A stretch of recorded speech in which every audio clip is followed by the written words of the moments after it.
Welcome back. Thank you very much for staying with us. Today marks the end of the 17th World Conference on Tobacco or Health.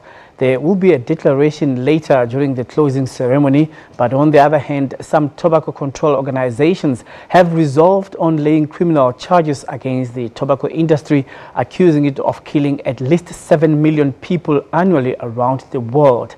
Let's now cross live to Cape Town, where SABC's health researcher at the Cape Town ICC, Zandile Myeza, is standing by. Well, Zandile, over to you. Well, it is certainly the final day of the conference, but things are certainly not moving at a snail's pace as advocacy and civil society groups say that South Africa needs to do more. South Africa needs to tighten the belt in its response to tobacco control. We understand that over 50,000 people in South Africa die every year due to tobacco. And the sentiment from these organizations is that this is a gross violation of human rights. Peter, why criminal charges? Well, that's an excellent question. In fact, that's the best question, why? And the answer is simple. The tobacco industry manufactures products that kill people, about 54,000 a year. That's 4,500 a month. That's 150 people, almost, being killed by the products that they manufacture every day. Can you imagine about 10 full combi taxi loads going over a cliff and killing everybody on board every day? That's a catastrophe. Someone must be held liable, and that someone is the tobacco industry. So, please, Peter, take us through this process of these criminal charges that you will be laying. I mean, is there data or research, evidence-based research that is informing your move to lay these criminal charges that tobacco is indeed responsible for, as you said it in your own words, not the deaths, but the killings? There's a plethora of data, credible, verified data. Smoking and tobacco products kill people.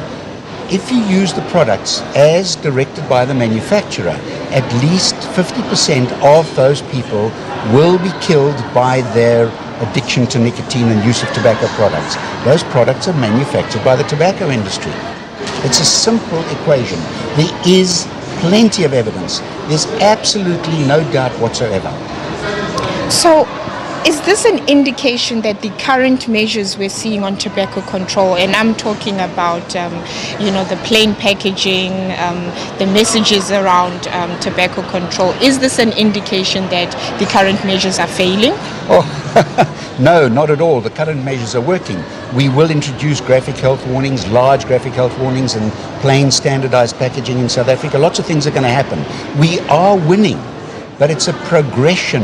We have to fight relentlessly a powerful enemy that manufactures a product that kills people. This is about protecting the youth. It's about protecting lives. We are succeeding, but there is always more to be done. What impact do you think these charges are going to have?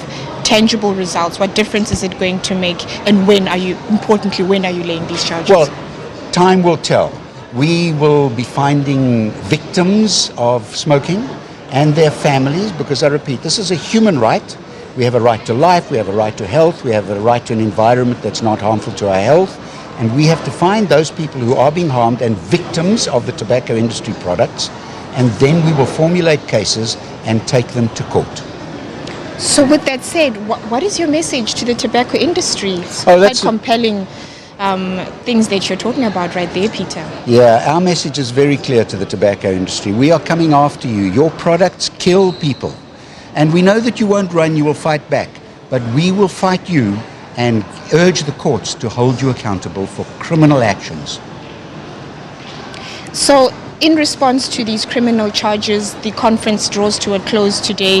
What have been some of the compelling things that have come out of the conference with your participation in it? What has been the narrative and the dialogue in discussions around tobacco control? Lots of credible scientific evidence about the effectiveness of health warnings, about the effectiveness of hiding displays of tobacco products. They shouldn't be in displays of retail areas. Effectiveness of tax measures to make tobacco products consistently, tobacco products must become progressively less affordable. All those measures and the reports and the science from this industry have shown work, and we must make them work more. Our job is to save lives. And finally, Peter, I mean, the laying of the criminal charges is an initiative of your own. It's a move that you are making as civil society and advocacy. But to what extent have you engaged National Department of Health and other health officials within South Africa? No, we haven't engaged with the National Department of Health yet. They are the custodians of the Act and they're responsible for the health and lives of our people. But we have engaged with, for example, the Cancer Society of the Netherlands, who have already brought charges like that. We will learn from them what they're doing in the Netherlands. We will engage with Americans and all sorts of organizations of civil society like ASH, the Association for Safety and Health, and they're all over the world. They've got 9 branches. Maybe we'll open a 10th branch in South Africa. But the message is very clear. We have to take further steps, because this is a powerful, relentless enemy, and we will be relentless in our fight to make them subdued and to save lives. That's the ultimate objective, but to save children's lives, because you know what happens, the 150 smokers that die every day, and some of second-hand smoke, and let's say there's another 50 who quit smoking. That's 200 lost customers in South Africa. They have to replace them. And they look for those customers amongst the youth and the children to get them to smoke. One of their adages is, if they have lips, we want them so they can smoke. That's their target market throughout the whole of Africa. We have to fight that and get more and more not to smoke. And another thing that's come out of this conference is TFG, tobacco-free generations. We've got people from all the provinces students who are wonderful. I met them, I'm very impressed.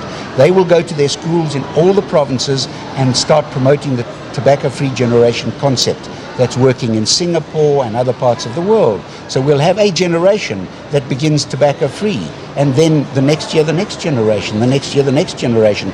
Ultimately, we hope that we will defeat smoking totally.